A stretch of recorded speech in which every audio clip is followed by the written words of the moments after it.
The cops then handed me a tablet to see my wife engaged in intimate act with her co-worker.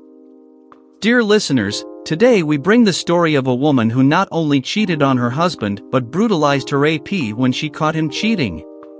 Please show your support by hitting the subscribe button and share your thoughts on the story in the comments section.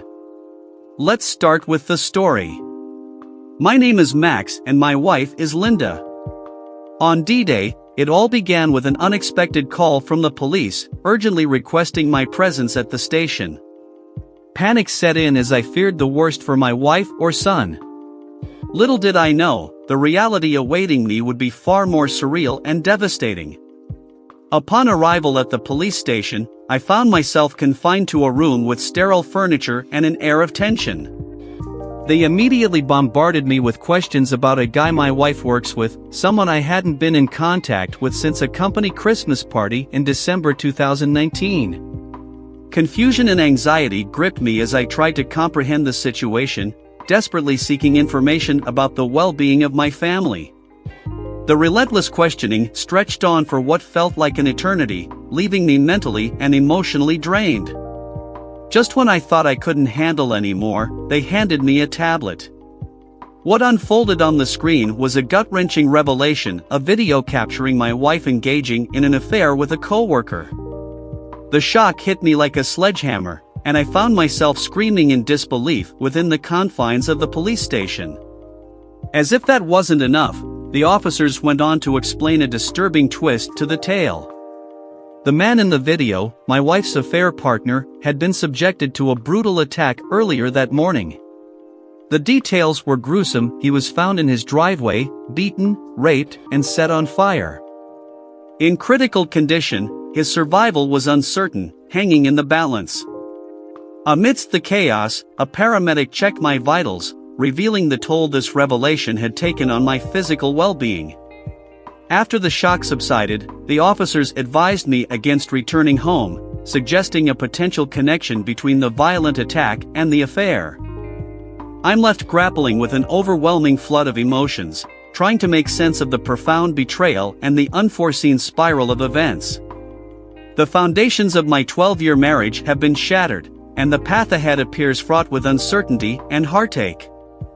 The police dropped a bombshell, revealing not only my wife's affair but also that she was the one responsible for the brutal assault on her lover. The revelation that she wasn't the only one involved in this affair left me stunned. Frantically, I rushed home to find my son staying with our neighbors. We hastily packed essentials, clothes, his school laptop. With my gun in hand, we fled to my parents' house, 45 minutes away. The weight of the situation clings to me like a heavy fog. Sleep has eluded me for over 30 hours. Desperation gnaws at me as my wife remains unreachable, her phone a perpetual voicemail abyss.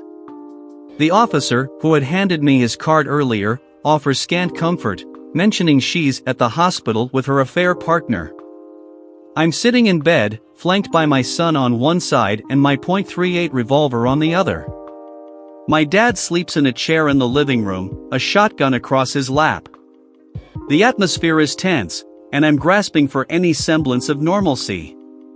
As the hours tick by, the uncertainty gnaws at me. I'm lost, staring into the void of an unknown future. The very fabric of my 12-year marriage has unraveled, leaving me in a state of disarray. Every moment is a battle against the overwhelming emotions and the harsh reality that has consumed my life. Amidst the chaos, I'm attempting to recount the week that unfolded. My lawyer confirmed their ability to say and do almost anything, especially when not under arrest. The revelation that my wife wasn't at the hospital but rather in the psychiatric facility of the same hospital added another layer of complexity to an already bewildering situation. Waking up that afternoon, the world felt like a surreal nightmare. I reached out to my uncle's law partner, a family friend, seeking guidance in the chaotic aftermath. He rushed to my parents' house, and together, we delved into my options. Their entire law firm is now on my side, navigating both the divorce and criminal defense aspects of this nightmare. Suspicion toward law enforcement lingers after the revelation that they misled me about my wife's whereabouts. On that fateful Sunday, we managed to secure an emergency custody order and a protective order against my wife, extending protection to me, my son, and my parents. Our court date looms 60 days ahead. Monday arrived, and the police served my wife just as she was leaving the psychiatric hospital. According to her brother, she didn't take it well. She sought refuge with her parents for now. Despite the whirlwind, she hasn't attempted to reach out, and truth be told, I'm relieved. The woman I thought I knew is unraveling before my eyes, and I can't fathom facing her right now. With a heavy heart, I had to talk to my son. I chose to tell him the truth, age-appropriate but unfiltered. His response tore at my soul. His first words were a plea, "Please don't let mommy take me away." I probed further, and his heartbreaking revelation unfolded. My wife had been emotionally abusing him, threatening to take him away if he ever spoke up. The weight of my failure as a father hit me harder than any other blow. I shared this with my lawyer, who swiftly used my son's statement, my wife's mental state, and her recent psychiatric commitment to secure emergency custody. The next steps involve getting therapy resources through his school, and he'll start counseling after the new year begins. I'm drowning in guilt, feeling like the worst father imaginable. Our families, too, were thrust into the storm. Her parents reached out, asking to visit. I agreed, with a clear condition: she must stay away. Their visit was an emotional maelstrom. Apologies and tears filled the room. I assured them they would always be a part of our lives, regardless of what unfolds. My lawyers have been relentless in digging into the affair partner's background. His criminal record reads like a horror story: parole for drug offenses, past gang affiliations, and an arrest history that caused the printer to churn for a solid 5 minutes. He's still alive, but teetering on the edge of critical condition. The layers of this nightmare seem endless, and the road ahead remains shrouded in uncertainty. The law firm assigned an investigator who managed to get in touch with the co-worker responsible for driving my wife to the hospital. The co-worker spilled the beans, revealing that my wife's affair was an open secret around the office. This blindsiding revelation left me questioning everything. My lawyers believe that this workplace gossip is what led the police to identify me and my wife in the incriminating video. I'm grappling with the fact that our private struggles were apparently common knowledge among her colleagues. The photos from last year's Christmas party, capturing moments of joy and togetherness with my wife, now feel like cruel reminders of a facade. As I navigate this tumultuous sea of emotions, I realize that I'm numb. It's a surreal, dreamlike state where every word I say and every event I recount feels like it's happening to someone else. The pain is there, but it's buried beneath layers of disbelief and shock. How long does this numbness last? Is there a way to hasten the process of breaking free from this emotional lethargy? I learned from the police about my wife's affair on January 26, 2022. My son, thankfully, is doing better. Therapy, initiated in early January, has already made a noticeable difference. Conversations with his therapist unveiled the extent of the verbal and emotional abuse he endured when alone with my wife. He was silenced, forbidden to make noise or disturb her. Threats of being taken away, never to see me again, hung over him like a dark cloud. To empower him, I've provided him with his own phone, helped him memorize important contact numbers, and taught him situational awareness. We've practiced how to seek help and express when he feels unsafe. It's a process, but I see his confidence growing. Any suggestions on fostering his self-reliance further would be invaluable. As for me, therapy has been a lifeline, offering a space to articulate my thoughts and feelings about the shattered fragments of our family. The numbness has dissipated, replaced by a seething ball of anger whenever I contemplate what my soon-to-be ex has put us through. This whole legal ordeal has become the scariest thing I've ever dealt with. My lawyer insisted on seeking temporary full custody and child support, which I didn't originally want, but it was deemed necessary. The order of protection for myself and my son was extended, providing some sense of security.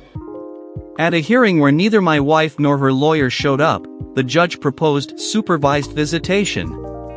My son adamantly refused, prompting the judge to meet with him privately. The outcome was a mix of relief and worry. The judge granted temporary orders, mandated therapy, and a psychological evaluation for my son. Fortunately, his therapist has some affiliation with the court, easing the process. Yet, the prospect of my wife gaining any form of custody terrifies me. Despite her toxic behavior, the legal system can be unpredictable. My lawyer believes that having my son's therapist involved is a positive step, but I can't shake the fear. The affair partner remains in the hospital, and I haven't heard from the police since my initial interview. As for my soon-to-be ex, I deliberately avoided her calls. I have no desire to hear what she has to say after all that has transpired. The preliminary hearing for our court-appointed mediation brought a strange mix of emotions. Seeing her for the first time since the initial questioning was surreal. She looked drastically different, frail and sickly, a stark contrast to the woman I once knew. Petty as it may seem, her appearance brought a strange sense of validation.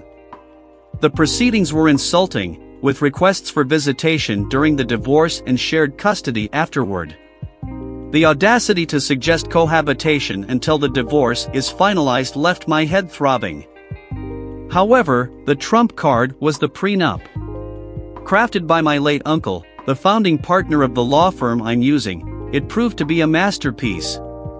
It became evident she hadn't even told her lawyer about it. The shock on her lawyer's face was priceless.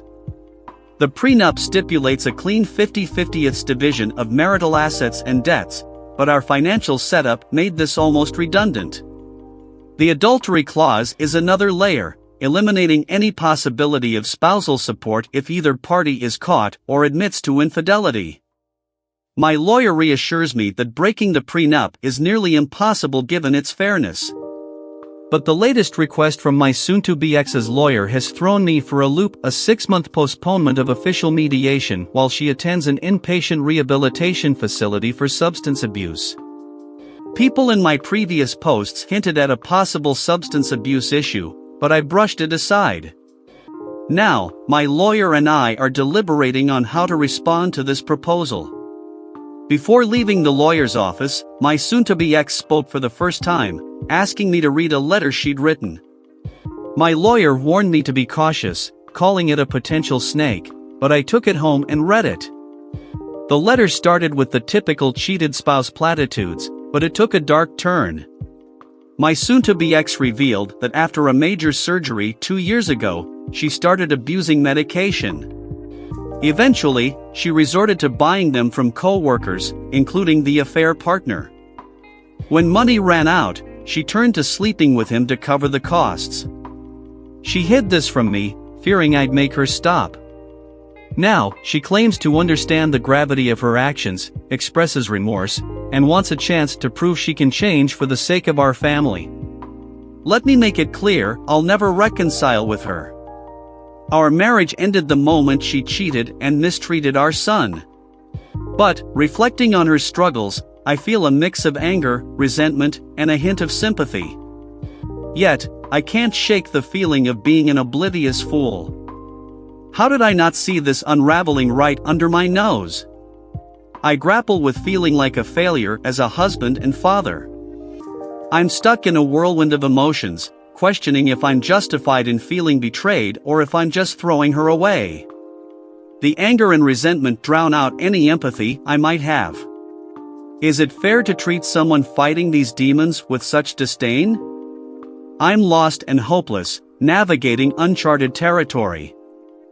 Dear listener, if you have reached this far, please click on the subscribe button. It will be a great help.